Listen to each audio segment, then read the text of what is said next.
All right, everyone. I would like to start by saying that welcome to this session. Welcome to Azure Back to School session that's going to focus more on how to manage your Azure environment using the security guardrails by this new Azure Bicep language, which is an evolution of Azure ARM templates. But before kicking off the session, I would like to give a shout out for Dwayne for organizing this event and making happen this second year in a row.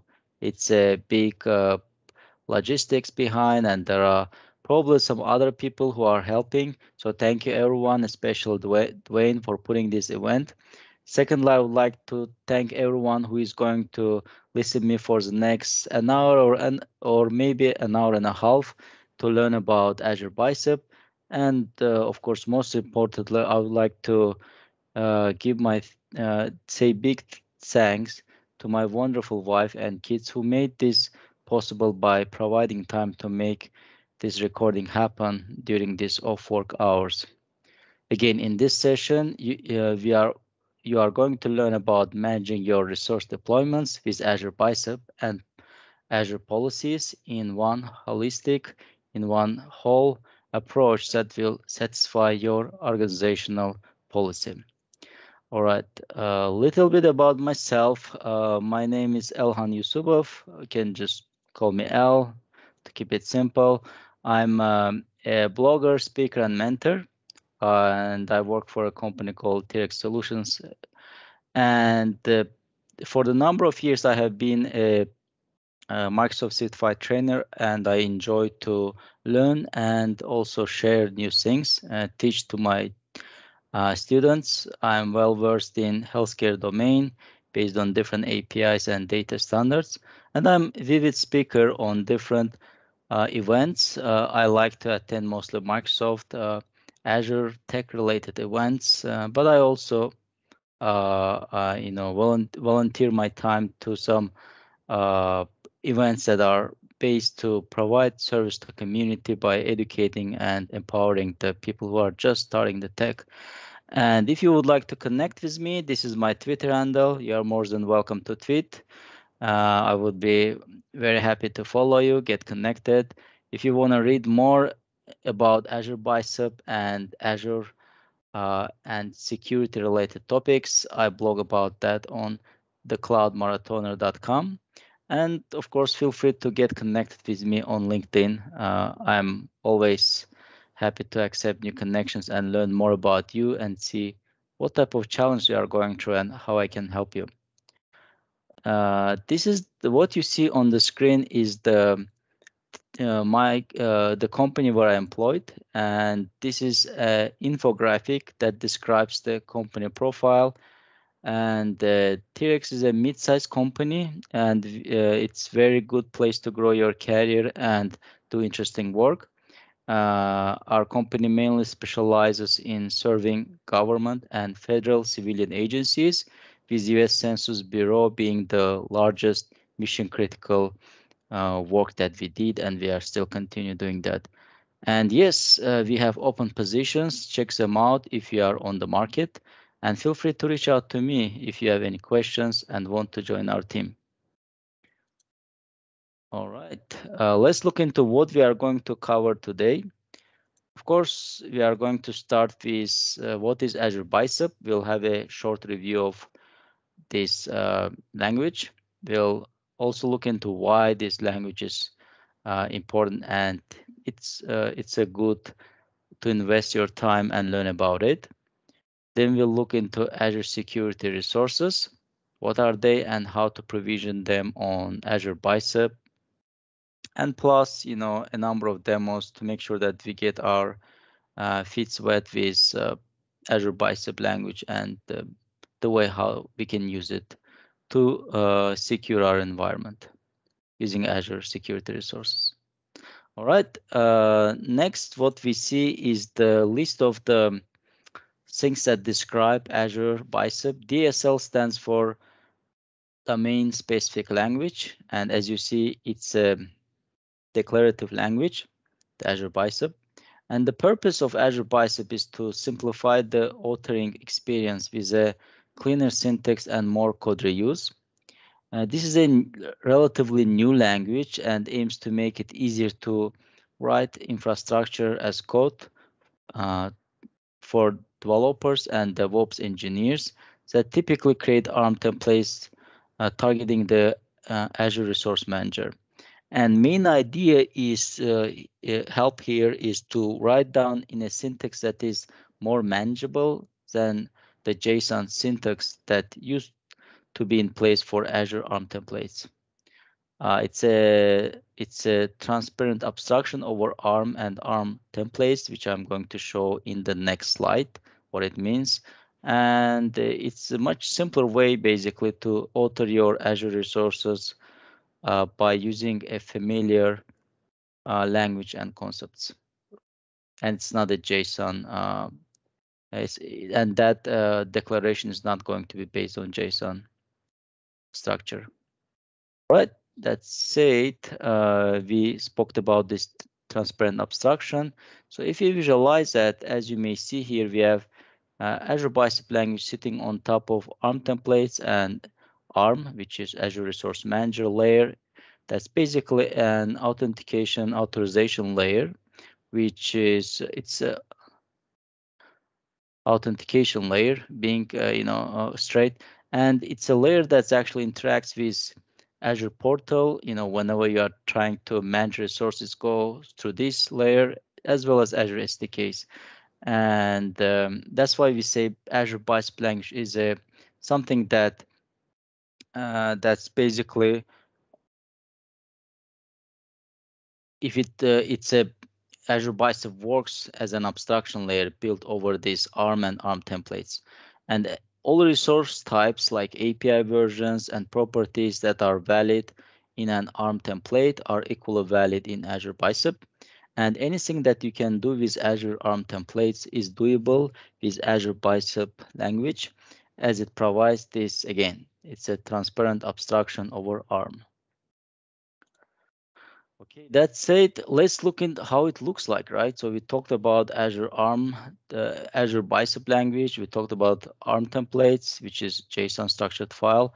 And here, if you look at this picture, what you can see is that on the left side here, we have the Bicep language representation of deploying database account, namely it's a Cosmos DB. And on the right side, we have the same thing, but it is actually uh, declared as a JSON. It's an ARM template that has a JSON structure here. And as you may see, it's much easier to read and understand the code on the left. Parameters are defined here, but on the ARM template side, you have to follow JSON structure, and it is not as human friendly and clean and readable. And when you compare number of the lines, it's also shorter because when you declare in JSON format, there are certain brackets, scopes, and structure that actually going to add much more white spaces. But it's not a problem. I think the biggest winner here is Azure Bicep Language because it's much easier and human readable and cleaner syntax on the left side.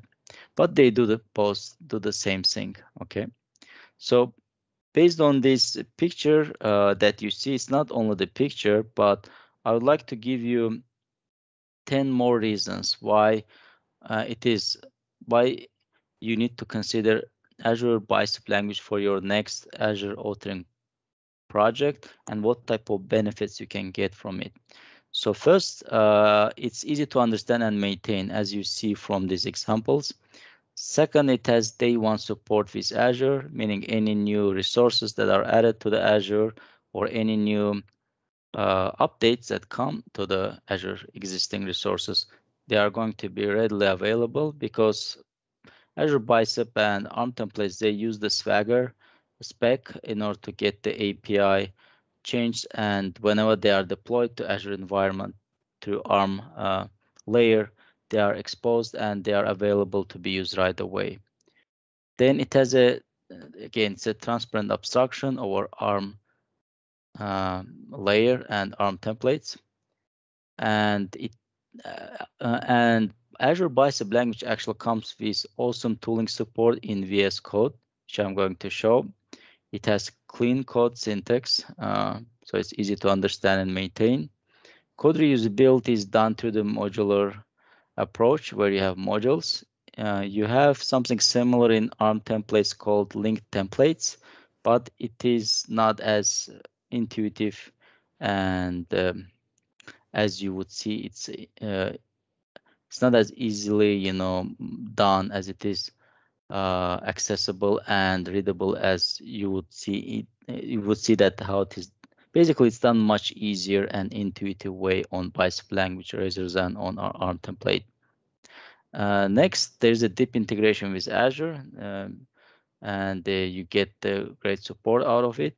It has a preflight validation, which stands for that before deploying your template, your declaration of resources or update to your Azure environment, it's going to check it against existing resources and run the validations to make sure that your deployment doesn't, fail in the middle, which is going to be a big issue because now you have to clean those resources and make sure that state of the Azure resources that you want to change or update are reset back to the previous state. So this is big helper, and we are going to look how to use that. And there's no state management. If you already know, there are some other third-party tools like Terraform, which requires that. And this is another overhead that Azure Bicep Language doesn't require from you. And of course, production support. If you have a regular Microsoft support, you can rely on that support starting from the Azure Bicep version 0.3. You can get that support, and currently the version of Bicep is the 0.4.613. As the end of August, that was the version, and there's a new version coming probably in this next month, and that's going to be the 0.5. All right, that said, how to start with Azure Bicep. You can start either with Azure CLI or PowerShell, depending your preference. You can use PowerShell Core if you want a cross-platform PowerShell, but they run on main operating systems that are listed on the slide. Now, just one thing to keep in mind is that if you are using Azure CLI, you need to make sure that version is 2.20 or later. And for Azure PowerShell, it needs to be 5.6 or later installed on your laptop or on your workstation. All right, let's look into Bicep language concepts. And I wouldn't stop too much here. I would not take too much time of everybody, but this is basically a regular concepts that you have in most languages. And instead of just summarizing what they do, I would rather jump into those concepts and show them in action in a Bicep language. And here we go. Let's look into those Bicep concepts. So first, let's start with parameters, right? So parameters are regular ways to parameterize certain things to make it more reusable based on different conditions that you want or environments where you want to run it. And as you see here on the display, this is the string parameter. This is the parameter name. You have parameter keyword. This is the type that we see. And you can add additional validations like minimum and maximum lengths. In this case, it's a parameterization for an Azure storage account, which requires at least 3 and at most 24 characters, which should be all actually, and there should be no hyphens and stuff like that. So in addition to that, as you see here on the next parameter that we have, we see that there is actually a set of values from which you can select, and this is true for storage SKUs where you can have standard locally redundant storage or standard zone redundant service. So based on that redundancy, this is the basically and there are actually premium ones as well. But if you are trying to put something for your dev test environment, these are the good values to select from, as you don't want to give, as you don't want to end in situation where you use the primary type of resources for dev test where it's not justified by business. All right. Next, we see here template functions, and this is the very familiar for the people who are familiar with Azure ARM templates. They know that there are functions, and one of those functions is resource group. And this function here basically brings the location, which is the Azure region where this resource group is deployed. And second example below, what you see is the string interpolation, which is a much compact and readable uh, way of presenting the string like unique storage name. And this is basically replaces the need for concat function, which is much more it's much more it's also readable, but it is not as kind of sleek as representation as the string interpolation here. And speaking of that, let's look at that concat somewhere, right? So you get the idea. So the one that I talked about here, it is this is the concat function, which is basically concatenates two strings. It adds them together one after another.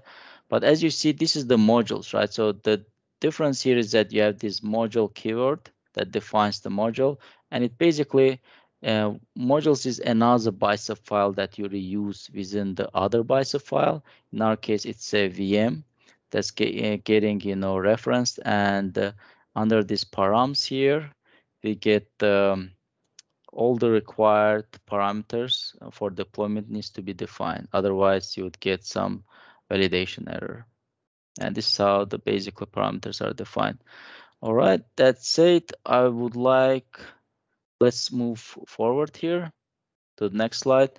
And this is a neat feature that came with Azure Bicep latest versions in August month, which stands for Azure Bicep Visualizer. And what you see here is basically on the left side, it's a code and description that basically that's targeting the subscription level and is deploying certain resource here. And on the right side, what we see is the visualization of those resources that are going to be deployed. And the resource names that are defined within the bicep, these are the resource names. As you see, we have 1, 2, 3 resource groups here. Shows them have different resources. This is the one that defines the virtual machine and network disk and other required resources, including IP address and other things. So this is a neat feature that we'll look in during our demo so that you can get familiar with that. That said, let's start the demos, right? So it's a demo time now, and I'm going to switch to the Visual Studio as you see here, and I'm going to first start with this bicep extension by clicking here. As you may know, as the Visual Studio Code use, this is the extensions, and we just type here bicep in order to get that. All right, so once you type, you would see that this is the bicep extension. This is very great extension if you are going to use if you are going to develop any bicep language code, because it provides linting, it provides IntelliSense and many other kind of validation and autocomplete related features that will make your Azure Bicep authoring creation process just a charm. You are going to love it. Just make sure that you don't forget to install it and make sure it has the latest version. All right, once this is done, let's go back to the code. So the code that you see here, all the structure and everything, it's actually accessible on a GitHub repo. And the GitHub repo that you need to refer is actually here. It's under my GitHub repository. It's a public, accessible for everyone. It's called Learn Bicep. And here whichever code snippets that I'm going to show here and run, including the scripts that are going to be part of this demonstration that I am going to run on Azure CLI, they are all included. Okay, so you can get them from here so that this is the source of all the files and demos that I'm going to demonstrate. In addition, I have a Azure environment where we are going to look into those provisioned resources and see our progress as we go. All right, that's said, I'm going to switch back again. First, we are going to look at some simple demo of storage account and parameterization and how we can make sure that when we deploy a storage account, it has some security, meaning that there is a log. Okay, so we have this Azure log, meaning that it's not going to be, if somebody wants to delete that or if there's accidental deletion, it's not going to happen, meaning that we'll still preserve our data. So to do that, I'm going to switch again back to the Visual Studio Code here. And what we have here is, first we will start with go to these samples here. All right. And within the samples under modules, let's look at how the storage bicep looks like, right? So what you see on the screen now is that, let me make it a little bigger. Or yeah. So what you see here is basically this Azure Bicep representation. So I don't want that to happen. Let's click here. So here it is. So this is the basically representation of a storage account that's written in Azure Bicep. And using the snippets, we are going to create another storage account just for the demonstration purposes so that you can get familiar with how Azure Bicep works and how you can utilize the autocomplete features, IntelliSense, and stuff like that. All right, so to do that, I'm going to go to the new line here. All right, this is one storage account, and we are going to create another one. To do that, you will type res, which stands for the resource, and then we'll put the dash and say storage here.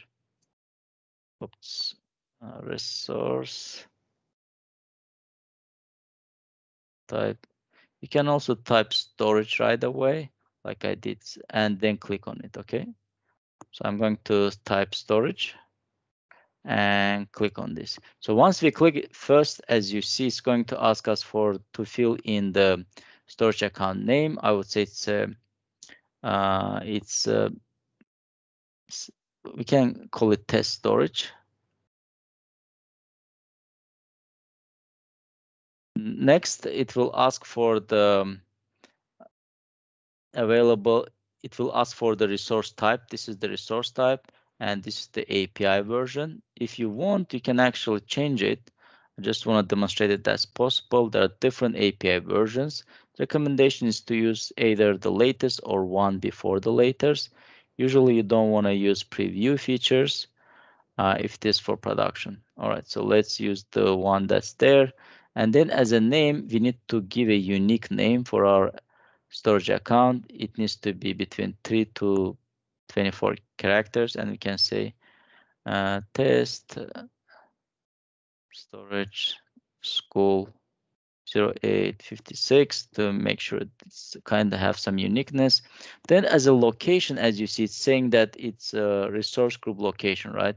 Those locations are Azure regions, and you can put there any Azure region that you want. In this case, this Azure region is going to be retrieved from the resource group region because, as you may know, each Azure resource needs to be deployed into the resource group as a parent a logical container and get the Azure region. Then we have this type of the resource, which is storage v2.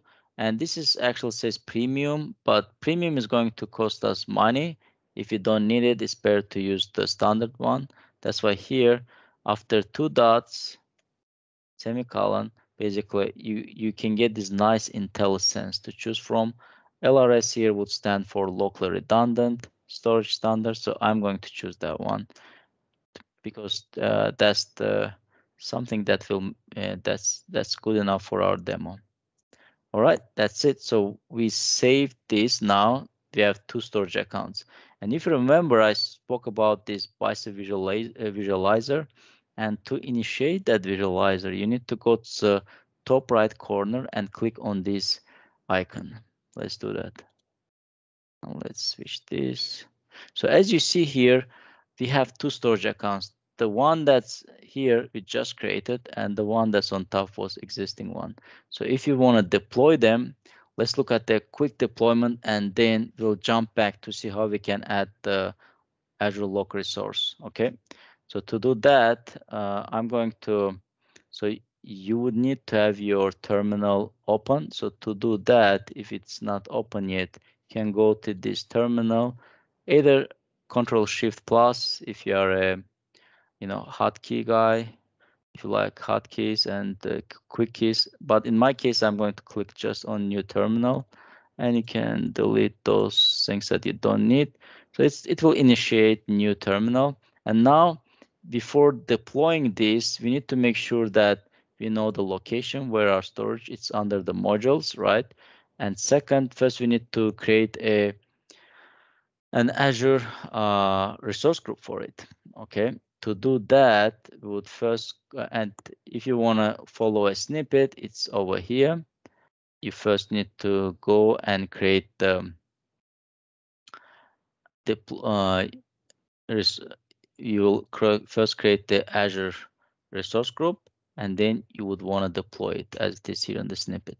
Of course, this is a different snippet, but we are going to use that. So we'll type AZ group, and then before creating list, look into what we have. So if you say list and then -o, which stands for output, and then table, you will see that we'll get here like 12 resource groups, right? That's what I see here.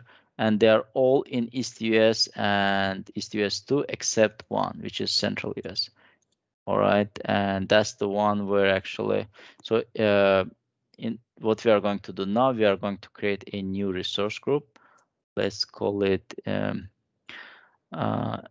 easy group create. As a location, let's choose East US. And as a resource group name, we are going to choose something that's resource group demo, and then back to school. Anyone? All right, let's use this one and then press on enter. So what will happen right away is we would get this response back that this resource group is created.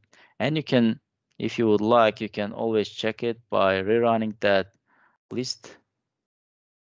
And when we rerun that, you will see that this RG demo resource group is created. It's ready here.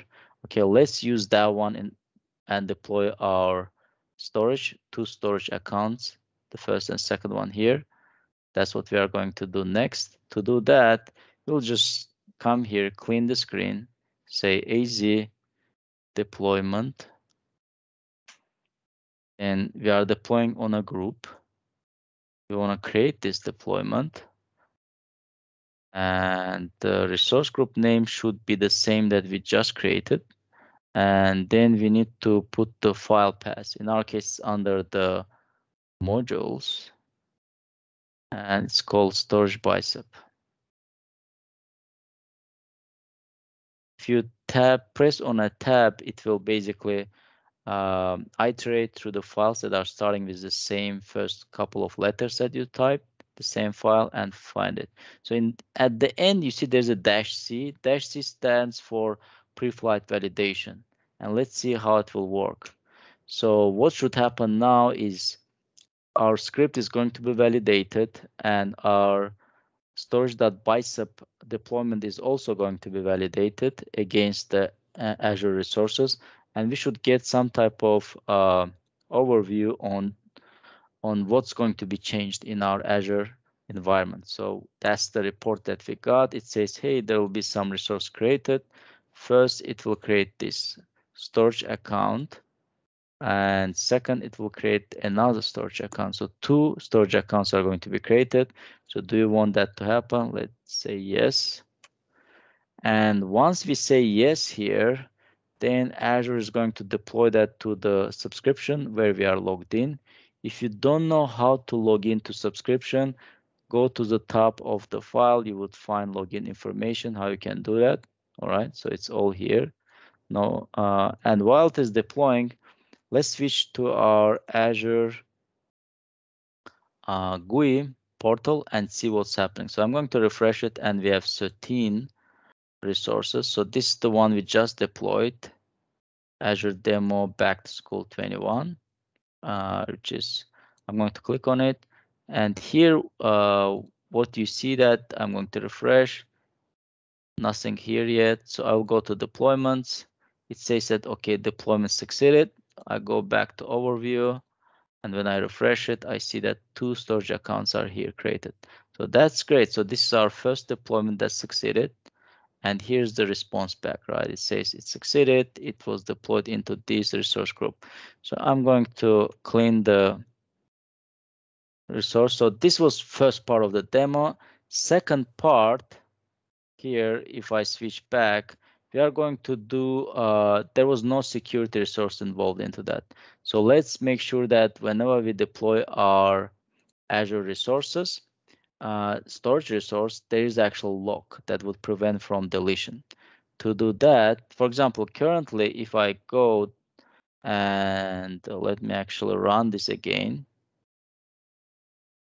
So here, if I run the group table list, it will show everything. And actually, I can go and delete this resource group and everything that's inside this resource group by just running the delete command, because there's nothing to prevent us from removing that. So to make sure that there's a governance and your storage accounts are not easily deleted by mistake, we can prevent that by applying Azure Lock do not delete. So to do that, let's first initiate the deletion, az group delete, and you can look into help by typing help if you forget how to do that.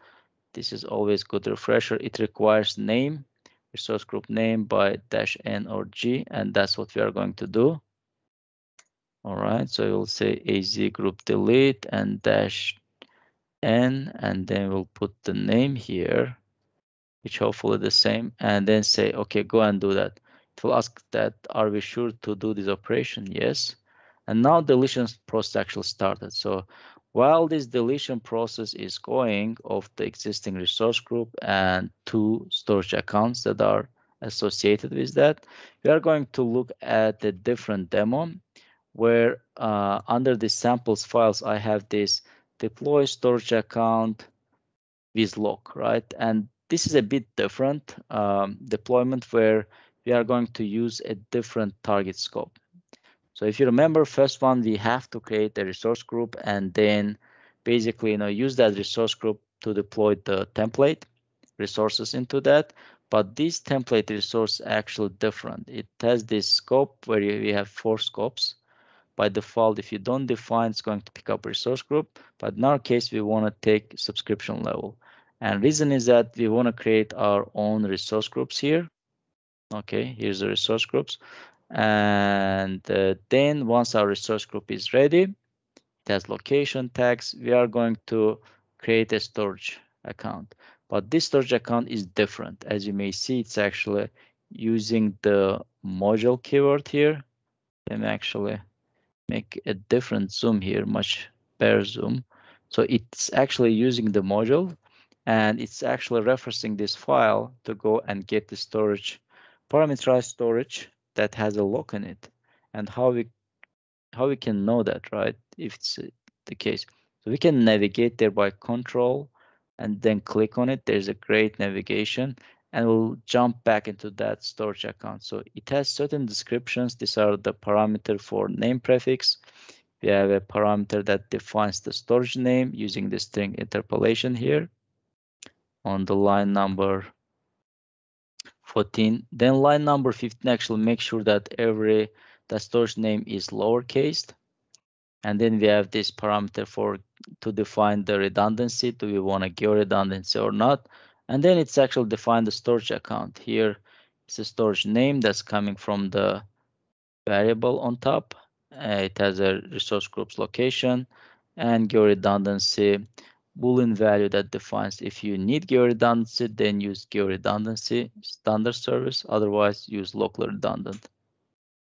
All right, but that's not all. Here we also have a different resource called Microsoft authorization resource type, and this is a lock. As you see, it's coming from Microsoft authorization.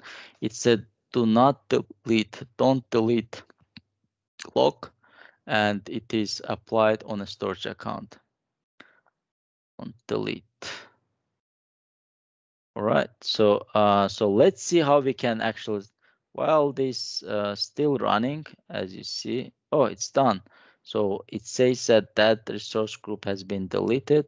We can check it right away if you would like, but can check it here by running the AZ group list. So our Azure back to school is gone, and same thing should be true with our resource group. As you see, it was here before. If we click on refresh, it should not give anything. Plus, if you go to resource groups, we have 13 here. After refresh, it's back to 12 because that resource group was removed. Right? It means that it's working. That's good. So now our purpose is to deploy this storage account with a lock to make sure that nobody can delete that. And in addition to that, we have these output parameters that define the blob endpoint URL and as well as storage ID if you need them. All right. So to deploy, again, this is the storage parameterized storage with lock. How we got here? We got here from the deployment demo under the samples 3 deploy storage with lock. And to deploy this file, we need to run script on a subscription level. To do that, there are many examples here, and you can use one of them. For example, you can use this Azure Back to School. Let's basically deploy this. We can use actually this deployment script if you want on the. So how it works, right? When you have a subscription level deployment, first you need to, of course, to type AZ deployment. And then we need to type sub, which stands for subscription. Then, of course, you want to create something. Then for location, you can type dash location, or there is shortcut -L, and it's going to be East US 2. And then, okay, once we define this, next one is going to be the template file. And you can just say -F, which stands for template file, then the location, which is samples folder, and it is 3.deploy. Okay, and then we want to run this conditional preflight before making sure that it's applied. So now we are running that. Okay, it's going to validate our script and plus our deployment file to make sure that there's no syntactic errors, everything is fine, and it's deployable to the Azure subscription where we want to deploy. Here we go. This is the response back saying that this is the resource group name that's going to be created. This is the storage account that's going to be created. And for this storage account, it's going to create a lock. Don't delete. This is the other one. So let's kick that on and say press yes. So now actually this provisioning started. And while it is going on, what I'm going to do is I'm going to go back to the Azure portal as this much better. It's visual representation of our resources. So I'll click on refresh. So our new resource group is not created yet because we still have 12.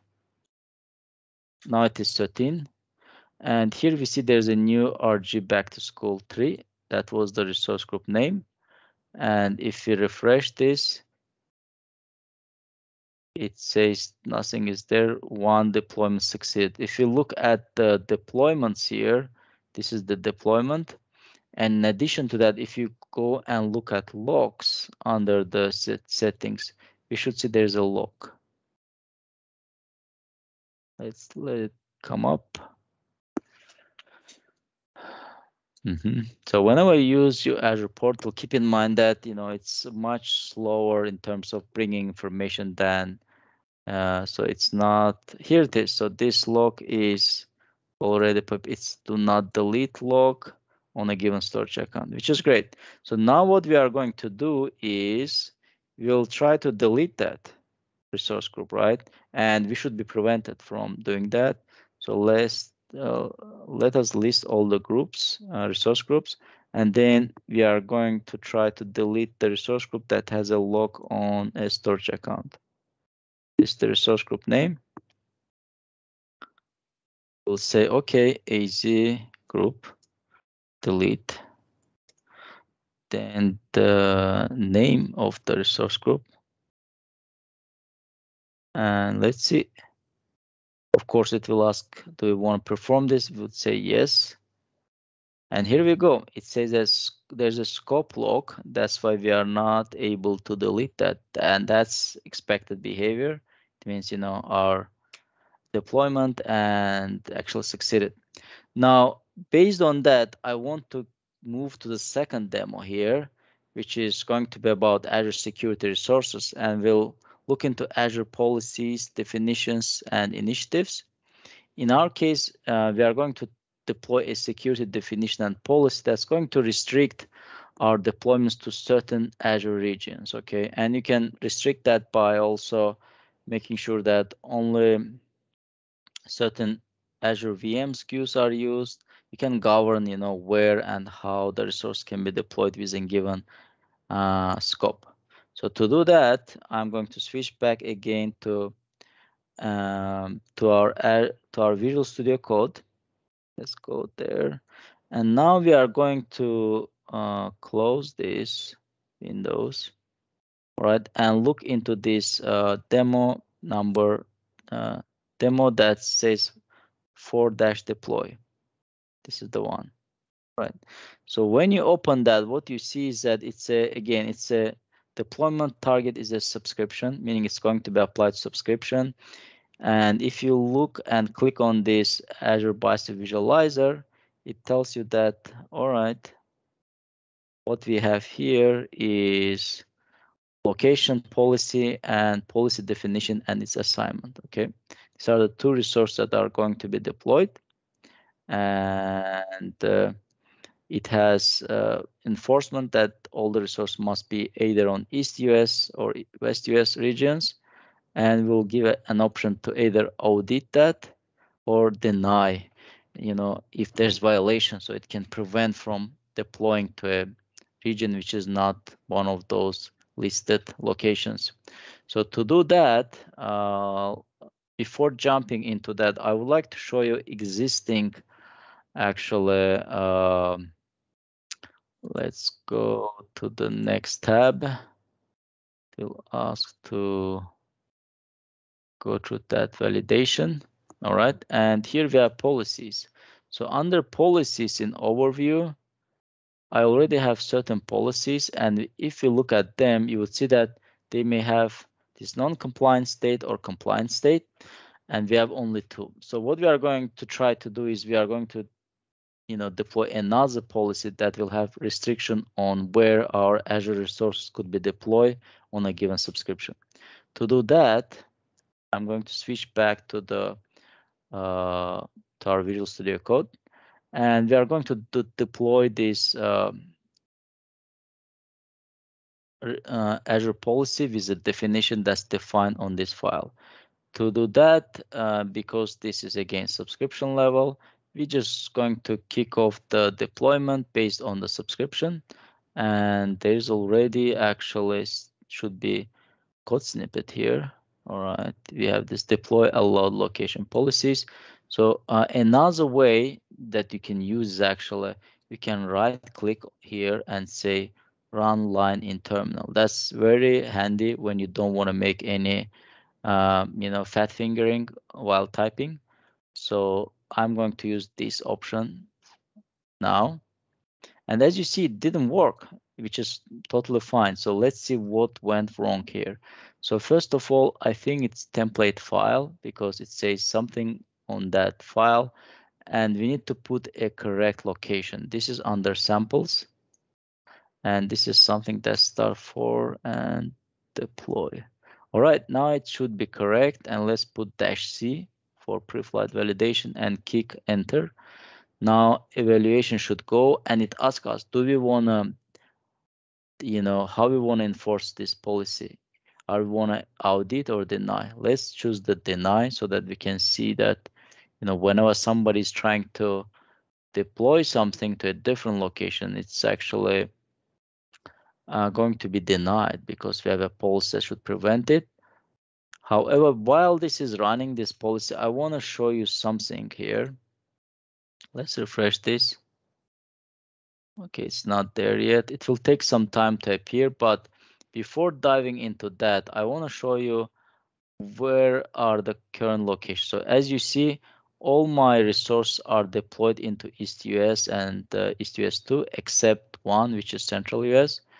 And you see that for this resource group, we have a storage account, which is also deployed into Central US. So this one should be non-compliant resource, but I'm not deleting that because I want this policy to come and fail after validation. And the reason is obvious, you want to make sure that, so this is still deploying. Let's look. Yes, no, here it is. So it says, okay, everything went fine. And if you okay this deployment, we are going to deploy, we are going to create one resource. And so it's asking again for permission, where to deploy. And yes, looks good. There would be resource location restrictions, and these are the options of values, which looks correct. So while it is running, while this is running, actually after it runs, it will take some time. Okay, so it can be like 30 minutes, up to 30 minutes to get effect, and you can see that what's compliant, what's not. Let's refresh here. So it will appear right away, but as you see, it says not. The policy says it's not, that restriction on location is not started yet. Again, it will take approximately, at least 15 to 20 minutes, maybe more, maybe less, depending how many resources you have. And this will rerun every other 24 hours to check the compliance. All right, while it is evaluating our compliance still on, I would like to switch on another demo, okay? This is the demo number 3. This is the last one where we'll deploy a number of resources which are created in a modular way, and we'll look into how to secure certain parameterization, namely password and separate parameter files, okay? That's where we'll look at. And to do that, okay, we are going to use actually security resource like Firewall. Okay, let me go back and kick the Visual Studio Code. So this deployment is actually succeeded, which is good. We'll check back on this once this up and running. And now again, what we are doing, we are going to deploy another Azure security resource, which is Firewall with IP prefixes, and it's defined. No, let's actually look at this number 7 first, so I can show you what we have here. So what we have here is basically another deployment that's have this scope of subscription. We have parameters defined, and we have a secure parameter for password. It has resource groups, it has application service that's coming as a module, and VM. This is the resource group for the VM, and the VM itself is defined here. And as you see, it has a username, it has a secret password, which is a secure parameter, and Azure region. So as you see, those values are defined here, but we don't have any value for the string, and we can actually remove this value for the username as well, because we don't want to expose that. So whenever we have a situation like this, those parameters are either going to be asked during the deployment, or we can actually provide them to a separate file called parameter file. And parameter file for this demo, for this sample, actually you can find it, the parameter under param files. This is convention that I did for myself. You can have it in the same folder. It's up to your project and how you want to do that as a team.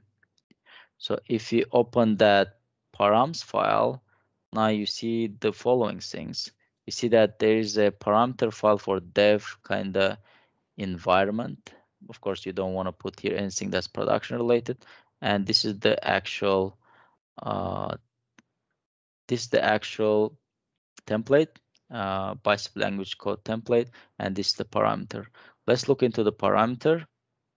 And what you see here, the parameter is actually defined in a way that's JSON file structured. And this is the convention that Azure Bicep team follows. And as you see here, we have 1, 2, 3, 4, 5 parameters. And here, yes, we have this power user, username, resource group names, and Azure regions, but you can change them, okay? And you don't have to check them in to your repository, code repository. That's not a good way. And anyway, this is the dev environment. We don't want to expose that into our Git, okay?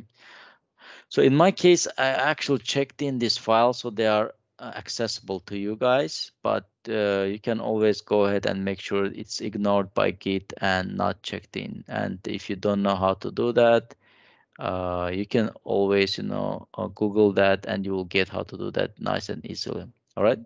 So in my case, again, we use the secure string to make sure this deployment doesn't reveal anything about username or password.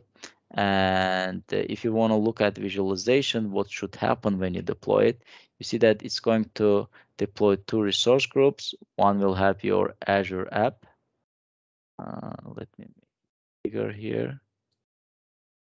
One will have your Azure app services, this resource group, and another one will have your virtual machine and all related infrastructure like your virtual network, your storage account, network interface, and network security groups are all going to be set up.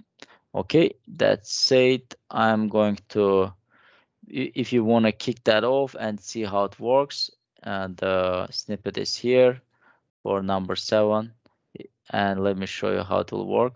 So if you go here on the last snippet, you would see that it's here.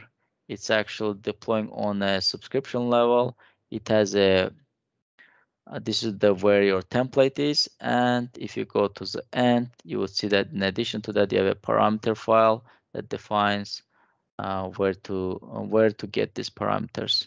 All right, that's how you can actually deploy parameterized way and make sure that certain parameters, they are not exposed on your template file. All right, this is the way to do. So that said, I want to check back on our policy.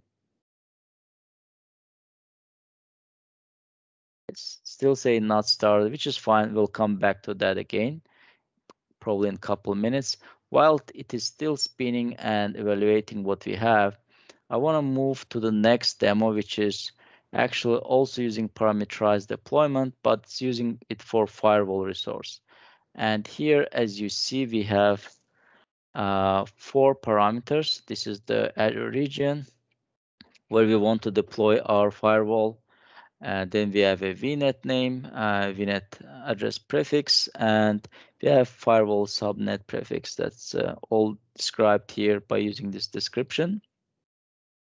This is the allowed IP prefixes that are defined here, and by default we are defining 31.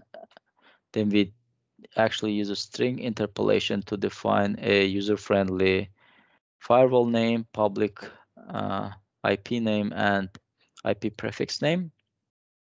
Next, we define the virtual network using those parameters with address space and subnets, as you see.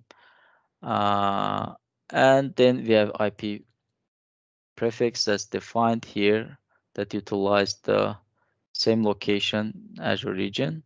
Public IP is defined here, and then firewall and firewall name, location, and all the IP configurations are defined here. Okay, so if you want to look into these resources, visualize them, so it's easier to grasp what's going on and what's the relation. This is the what's going on here, guys. So we have, of course, virtual network, we have firewall, we have public IP address and IP prefix. So let's see how we can deploy that using that parameterized deployment, because this deployment has another deployment, which is this number 8 deploy firewall, where we define all those values. All right. So to do that, we would have to go and kick off the deployment of this number 8, which is actually here, and quick sync here. As you see, guys, there is no scope, meaning that we have to deploy it. If there's no scope defined, you have to deploy it to the resource group, and you need to define that resource group. That's why here in this deployment script, we are going to define first, we are going to create a resource group, and our resource group name is going to be resource group RG back to school 8, which is created. After it is done, next step is actually what we are going to do is we are going to take that deployment, and then we are going to use this last one. We'll say that, okay, deploy into this resource group. This is the path for our deployment file. Bicep, this is the location of our parameter. And this is the condition, meaning that, let's make sure that we have a preflight validation. Our deployment doesn't fail in the middle. Okay, that's what I'm doing now. I'm rerunning the script. It should first validate and ask us, do we want to proceed with deployment or not?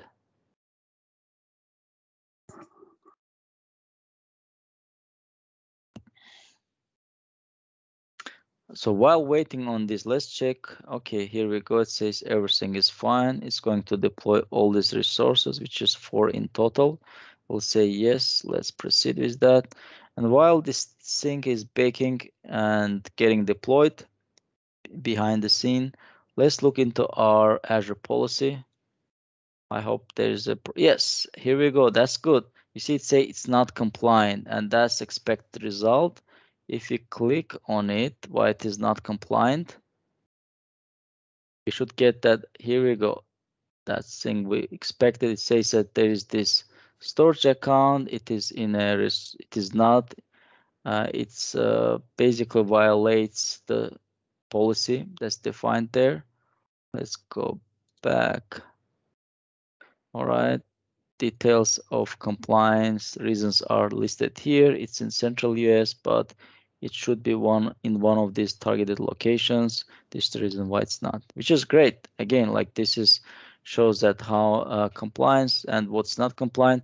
In our case, what I want to do next is I want to basically deploy a resource that's going to let me make another PowerShell here. We are going to create another resource now, try to create one, and which is basically going to be using this, let's say, central US location, or there are like actually different locations you can use. One of those locations north, West Europe. Okay, let's use that one, for example. So we are going to say, okay, let's create an Azure resource group, easy group create. Location is going to be the West Europe.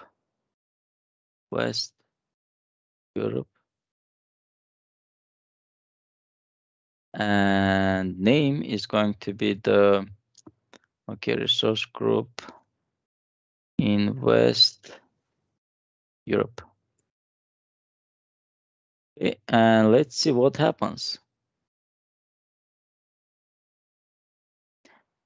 So for this, it's actually succeeded because there was no restriction here. But now what we are going to do is we are going to try to deploy a resource into the Azure resource group that's located in West Europe. And that thing should be failing. Let's see. So how it will go ahead for deployment of this number 5 to show that error message that fails. We are going to do the following. We'll come here and deploy that using this file. Of course,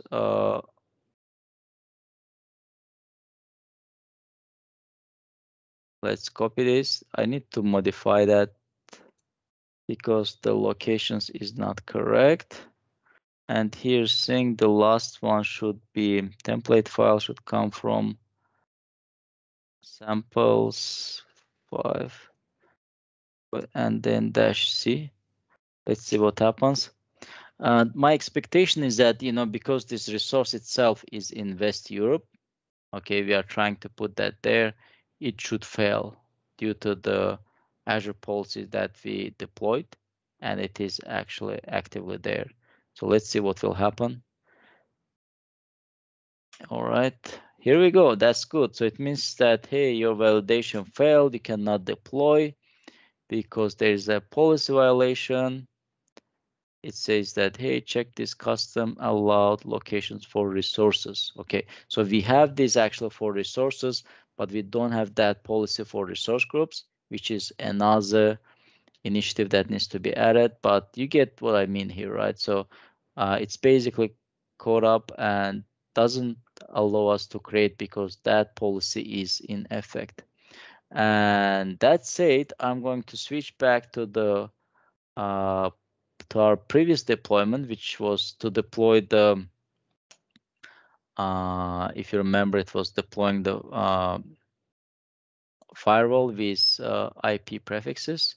And I'm going to go to our resource groups and check it here. So as we see, we have much more now. And the one that we deployed was for this back to school 8. And here we see that, hey, all those resources are deployed. And when we look at deployments, they are all succeeded, which is a good sign, meaning that all our resources have been deployed. They are, and firewall is configured on a given VNet, and it's good to go. All right, that said, uh, I'm going to let's go back to the slides. So we showed you how to secure, how to use those security resources with your Azure resources to basically to use more secure parameterization regarding the passwords and how you can deploy logs, how you can make sure that you can deploy firewall into a virtual network and pre-configure those type of uh, resources to be ready for deployment. Now let's go through what we actually covered. We covered high level what's Azure Bicep, why there's a good benefit of using Azure Bicep language, what type of Azure security resources are there and how we can utilize them. And in a demo, we showed how we can actually codify the security resources and deploy them alongside the Azure resources. That said, I want you to show this QCR code so you can get um, this first one that you see is actually this learn bicep URL. The second one is LinkedIn URL to get connected and so I can hear more about you, what you are doing. The third one is Azure Bicep Project, GitHub. And if you want to look into more tutorials, this is the QCR code for that. That's it. Here are my use these socials to get connected with me.